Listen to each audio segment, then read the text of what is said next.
ఓం శ్రీ మాత్రే నమః. ఓం గురుభ్యో నమః. ఓం శ్రీకృష్ణాయ నమః.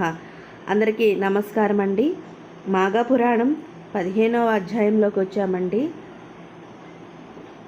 వీడియోలోకి వెళ్ళే ముందు ఇదే మొదటిసారి మా ఛానల్ చూసినట్టయితే లైక్ చేయండి, షేర్ చేయండి, సబ్స్క్రైబ్ చేసుకొని పక్కనే బెల్ ఐకాన్ ఉంటుంది, దాన్ని ట్యాప్ చేసి ఆల్ అనే బటన్ క్లిక్ చేస్తే మేము చేసే ప్రతి వీడియో మీకు నోటిఫికేషన్గా వస్తుంది.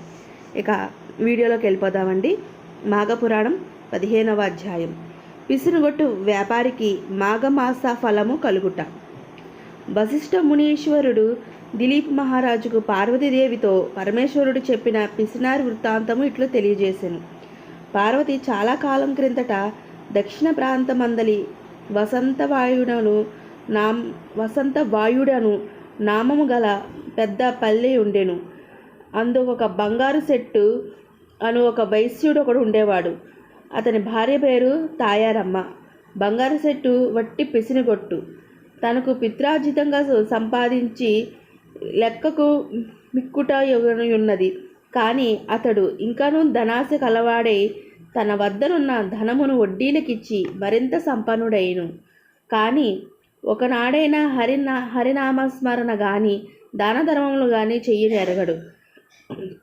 అంతేగాక పేద ప్రజల వారి ఆస్తులకు వడ్డీలకు రుణాలు ఇచ్చి అనుకున్న గడువు రుణము తీర్చనందున తప్పుడు సాక్ష్యాలతో వారి వేసి ఆస్తుల సైతము స్వాధీనపరుచుకునేవాడు. ఒకనాడు బంగారు శెట్టి గ్రామాంతరము వెళ్ళెను. ఆ రోజు సాయంత్రం ఒక ముసలి బ్రాహ్మణుడు బంగారు శెట్టి భార్యను చూసి, తల్లి, నేను ముసలి వాడను, నా గ్రామము చేరవలను, ఇంకను 10 ఆమడలు వెళ్ళవలసి ఉన్నది. ఇప్పుడు చీకటి పోయున్నది. ఆకాశంలో మేఘాలు ఉరుముచున్నాయి. చల్లని గాలి వణికిస్తున్నది. మీ ఇంటి వద్ద ఈ రాత్రి గడపనీయవా? నీకెంతైనా పుణ్యం ఉంటుంది. నేను సద్బ్రాహ్మణుడను, సదాచార వ్రతుడను. ప్రాతకాలమున మాఘ స్నానం చేసి వెళ్ళిపోయేదని బ్రతిమలాడాను. తాయారమ్మకు జాలి కలిగెను. వెంటనే తన అరుగు మూల శుభ్రం చేసి అందుకో తుంగ చాప వేసి కప్పుకొనుటకు వస్త్రం ఇచ్చి పండుకొనిమని పలికెను. ఆమె దయా హృదయమునకు ఆ వృద్ధ బ్రాహ్మణుడు సంతం ఉంది విశ్రాంతి తీసుకునిచుండగా తాయారమ్మ ఒక ఫలం ఇచ్చి దాన్ని భుజించమని చెప్పి, ఆర్య, మాఘస్నానం చేసి వెళ్ళుదని అన్నారు కదా, ఆ మాఘమాస స్నానం అనగానేమి, దానివల్ల కలుగు ఫలితం ఏమిటని సెలవిండో అని వినుటకు కుతూహలంగా అన్నది. అని అనగానే ఆ వృద్ధుడు దుప్పటి కప్పుకొని, అమ్మా, మాఘమాసము గురించి చెప్పుటకు నాకు సఖ్యము కాదు. ఈ మాఘమాసములో నది అందు గాని, తటకం అందు గాని, లేక నూతి అందు గాని సూర్యోదయం అయిన తరువాత చన్నీళ్ళ స్నానం చేసి విష్ణు మందిరానికి వెళ్ళి తులసి దళాలతో పువ్వులతోనూ పండ్లతోనూ పూజ చేసి స్వామివారి ప్రసాదము స్వీకరించవలెను. తరువాత మాఘపురాణం పఠించవలెను. ఇట్లు ప్రతిదినము విడవకుండా 4 రోజులు చేసి ఆఖరిన బ్రాహ్మణులకు సమారాధన దానం ఇవ్వవలెను. అట్లు చేసిన ఎడల మానవునకు రౌరాది మహాపాపాలు వెంటనే నశించిపోవును. ఒకవేళ ఈ 4 రోజులు చేయలేని వృద్ధులు రోగులు ఒక రోజైనా, అనగా ఏకాదశి రోజును కానీ, ద్వాదశి రోజును కానీ, పౌర్ణమి తిథి కానీ పై ప్రకారము చేసినచో సకల పాపములు పోవును, సిరి సంపదలు, పుత్ర సంతానము కలుగును. ఇది నా అనుభవంతో తెలియజేయుచున్నాను అని చెప్పగా బ్రాహ్మణ మాటలకు తాయారమ్మ మిక్కిలి సంతసించి తను ప్రాతకాలమున బ్రాహ్మణితో నదికి పోయి స్నానం చేయుటకు నిశ్చయించుకున్నాను.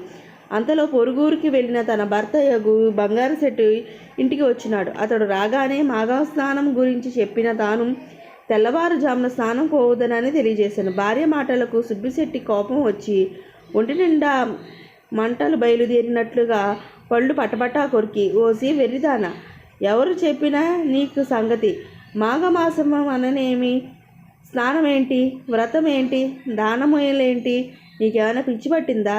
చాలు చాలు, అధిక ప్రసంగం చేసినచో నోరు నొక్కి వేయుదును. డబ్బులు సంపాదించడంలో నా పంచప్రాణములు పోచున్నవి.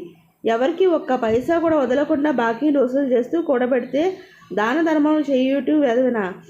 చన్నీళ్ళ స్నానము చేసి పూజ చేసి దానములు చేస్తే ఒళ్ళు ఇల్లు గొల్లై నెత్తిన చెంగేసుకుని భిక్షం దేహి అని వాళ్ళవలసి వస్తుంది. జాగ్రత్త.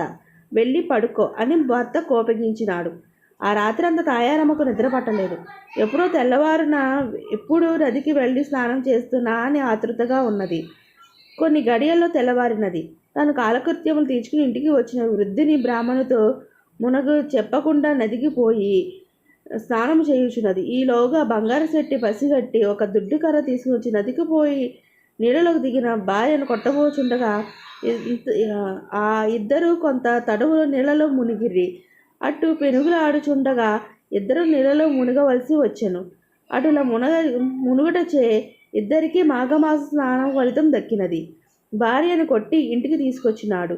కొన్ని సంవత్సరాలు జరిగిన తర్వాత ఒకనాడు ఇద్దరికి వ్యాధి సోకినది.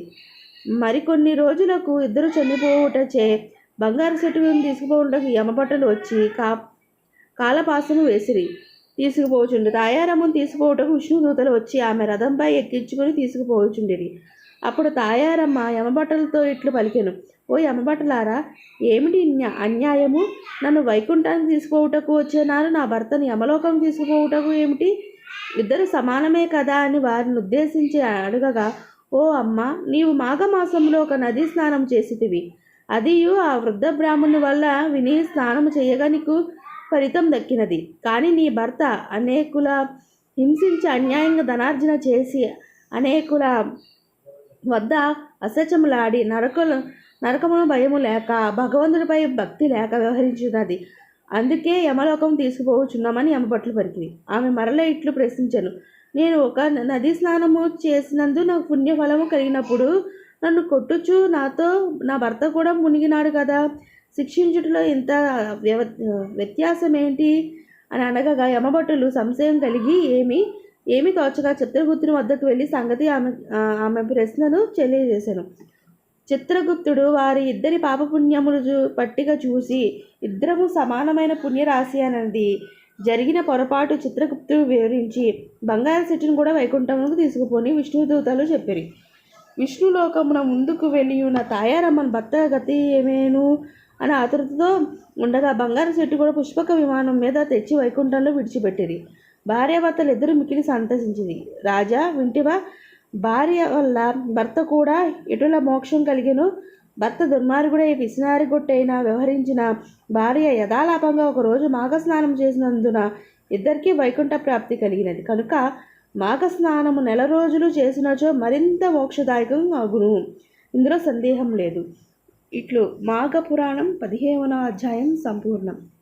ఈ వీడియో మీకు నచ్చితే షేర్ చేయండి, లైక్ చేయండి. మరిన్ని వీడియోస్ కోసం మా ఛానల్ సబ్స్క్రైబ్ చేసుకోండి. అలాగే ఈ వీడియో మీద మీకు ఎలాంటి సలహాలు సూచనలు ఏమన్నా దయచేసి మా కామెంట్ బాక్స్లో కామెంట్ పెట్టండి. ఇంకొక మంచి వీడియోతో మళ్ళీ మీ ముందుకు వస్తా. సర్వేజన సుఖినో భవంతు.